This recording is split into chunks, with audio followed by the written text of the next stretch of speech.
జీవితం అనేది video game లాంటిది.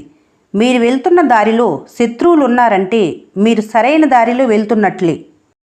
మంచి వాళ్ళకి ఎప్పుడూ మంచే జరుగుతుంది అంటారు, కానీ వాళ్లే ఎన్నోసార్లు మానసికంగా మరణిస్తూ ఉంటారు. సంతోషం పంచుకుంటే పెరుగుతుంది, బాధను పంచుకుంటే తగ్గుతుంది అని అందరూ అంటారు. కానీ ఈ రోజుల్లో సంతోషాన్ని పంచుకుంటే కుళ్ళుకుంటున్నారు, బాధను చెప్పుకుంటే సంతోషపడుతున్నారు. తగిలిన ప్రతి గాయాన్ని గుర్తుంచుకుంటే అది బాధిస్తుంది. ఆ గాయం నుంచి పాఠం నేర్చుకుంటే ప్రమాదాన్ని ఎలా దాటాలో నేర్పిస్తుంది. కష్టం ఎదురైనప్పుడల్లా సానుకూలంగా ఆలోచించేందుకు ప్రయత్నించండి. ఎందుకంటే ప్రతి సమస్యకు ఖచ్చితంగా పరిష్కారం ఉంటుంది. నిజమైన సంతోషం వేలు ఖర్చు చేసి ఊళ్ళు తిప్పితేనో, లక్షలు ఖర్చు చేసి బహుమతులు కొనిస్తేనో రాదు. మన అనుకున్న వాళ్లతో 10 నిమిషాలు మాట్లాడితే చాలు. నువ్వెంత చదివావు అన్నది నీ డిగ్రీ కాగితాల్లో ఉంటుంది. నువ్వెంత నేర్చుకున్నావు అన్నది నీ ప్రవర్తనలో ఉంటుంది. బంధం అంటే అద్దంలా ఉండాలి, లేదంటే నీ నీడలా ఉండాలి. ఎందుకంటే అద్దం అబద్ధం చెప్పదు, నీ నీడ నిన్ను వదిలి వెళ్ళదు. ఎదురు దెబ్బ తగిలినప్పుడు తొందరపడకు, కాసేపు ఆగి ఆలోచించు.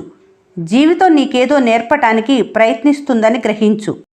తన శక్తి మీద నమ్మకం ఉన్న వ్యక్తి ఒంటరిగా నిలబడతాడు, నమ్మకం లేని వ్యక్తి గుంపులో నిలబడతాడు.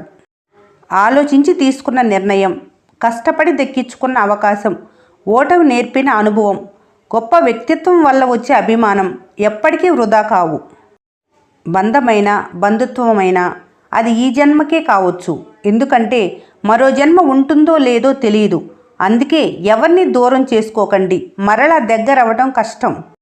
మీరు మీ భవిష్యత్తును మార్చుకోలేరు, కానీ మీ అలవాట్లు మార్చుకోగలరు. కాబట్టి మీ అలవాట్లు మీ భవిష్యత్తును మారుస్తాయి. వినే ఓపిక లేనివారు ఎప్పటికీ అర్ధజ్ఞానిగానే మిగిలిపోతారు. చెప్పే ధైర్యం లేనివారు ఎప్పటికీ పిరికివారిగానే ఉండిపోతారు. జ్ఞాపకాలు అనేవి ఎప్పుడు ప్రత్యేకమైనవే. ఒక్కోసారి మనం బాధపడిన క్షణాలను తలుచుకొని నవ్వుకునేలా చేస్తాయి. ఒక్కోసారి మనం సంతోషంగా ఉన్న క్షణాలు గుర్తు చేసి బాధ పెడతాయి.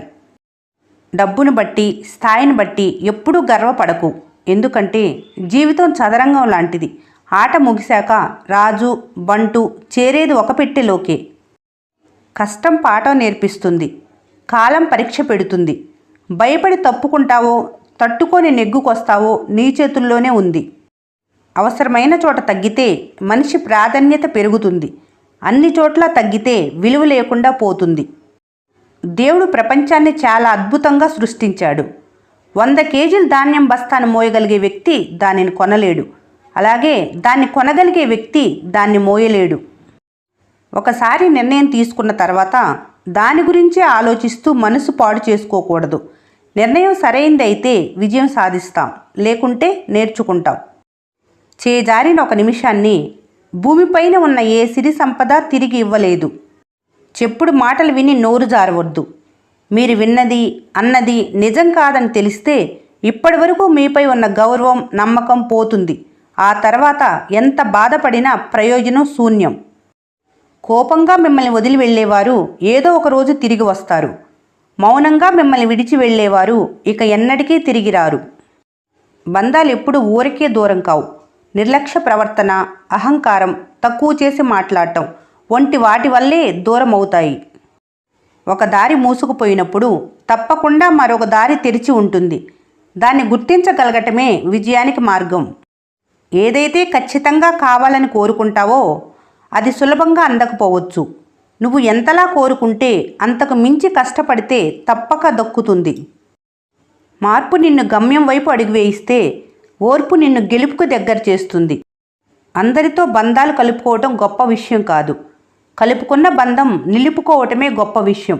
క్షమించే గుణం, సర్దుకుపోయే తత్వం ఉన్నప్పుడే ఎక్కువ కాలం నిలబడుతుంది ఏ బంధమైనా.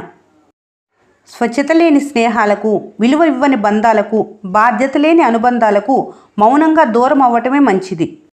మంచి కోసం చేసే పోరాటంలో ఓడిపోయినా అది గెలిపే అవుతుంది. సిరి సంపదలు మంచితనాన్ని తీసుకురావు. మంచితనం అభిమానాన్ని, దీవెనలను తీసుకొస్తుంది.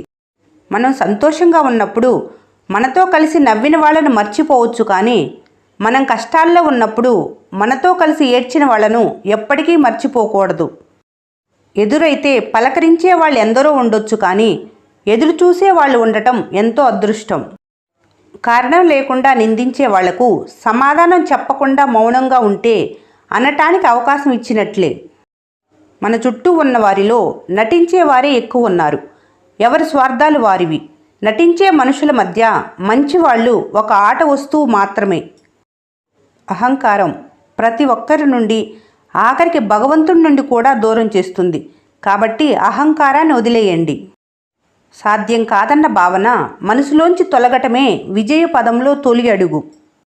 మనశ్శాంతిని దూరం చేసేవి చెడ్డవాళ్లతో సావాసం, దొంగలతో పరిచయం, మూర్ఖులతో వాదన, చేతగాని వాళ్లతో వ్యాపారం, నచ్చని వాళ్లతో జీవితం.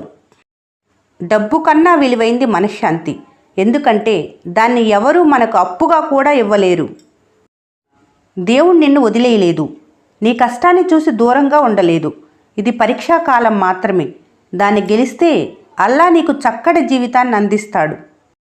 సమస్య ఎంతటిదైనా పరిష్కారం ఆలోచనలోనే ఉంటుంది. ఆలోచన మరీ ఎక్కువైతే కొత్త సమస్య పుట్టుకొస్తుంది. మనసులో మంచితనం, గుండెల్లో ధైర్యం, పెదవులపై చిరునవ్వు, వీటికి మించిన ఆభరణాలు సృష్టిలోనే లేవు. ప్రపంచంలో డబ్బు పెడితే అన్నీ లభిస్తాయి, ఒక్క మనశ్శాంతి తప్ప. కొన్ని బంధాలు మంచినీటిలా స్వచ్ఛంగా ఉంటాయి. వాటికి రంగు, రుచి, రూపం ఉండకపోయినా జీవితానికి ఎంతో విలువైనవి. ప్రతి పరిచయం మీతో కడవరకు ఉండకపోవచ్చు, కానీ జ్ఞాపకం మీతో జీవితాంతం ఉంటుంది. అది మంచిదైనా చేదు అనుభవం అయినా. మనసుకు నచ్చిన వారి కోసం ఎదురు చూడటంలో మాటల్లో చెప్పలేనంత సంతోషం దాగి ఉంటుంది. చిన్నప్పుడు గడియారం కొనుక్కోవడానికి డబ్బులుండవు. ఎదిగిన తర్వాత ఎంత విలువైన గడియారం మీ దగ్గర ఉన్నా సమయమే ఉండదు. చదువుకున్న వాళ్ళంతా తెలివైన వాళ్ళు కాదు. చదువు రాని వాళ్ళంతా తెలివి లేని వాళ్ళు కాదు. ఎవరి టాలెంట్ వాళ్ళది. ఎవరినీ తక్కువగా చూడకూడదు. మనిషి నమ్మాల్సింది తన శక్తిని, ఆత్మవిశ్వాసాన్ని కానీ విధిని కాదు. అవసరం తీరిన తర్వాత మనిషి మారకుండా ఉండటమే వ్యక్తిత్వానికి నిదర్శనం. లక్ష్యాన్ని గుర్తించటమే విజయానికి తొలిమెట్టు. సాధించటానికి అసాధ్యం కాని లక్ష్యాలు ఎప్పుడూ మనసును అశాంతికి గురి చేయవు. శరీరం ఎంత అలసిపోతే అంత ఆరోగ్యం. మనసు ఎంత స్థిరంగా ఉంటే అంత ఆనందం. వాదించుకుంటే ఎవరో ఒకరు గెలుస్తారు, కానీ కూర్చొని మాట్లాడుకుంటే ఇద్దరూ గెలుస్తారు. ఎందుకంటే వారి మధ్య ఉన్న బంధం గెలుస్తుంది కాబట్టి. ఈ వీడియో మీకు నచ్చినట్లయితే మన స్నేహ ఛానల్ని లైక్ చేయండి, సబ్స్క్రైబ్ చేసుకోవడం మర్చిపోకండి. Thanks for watching.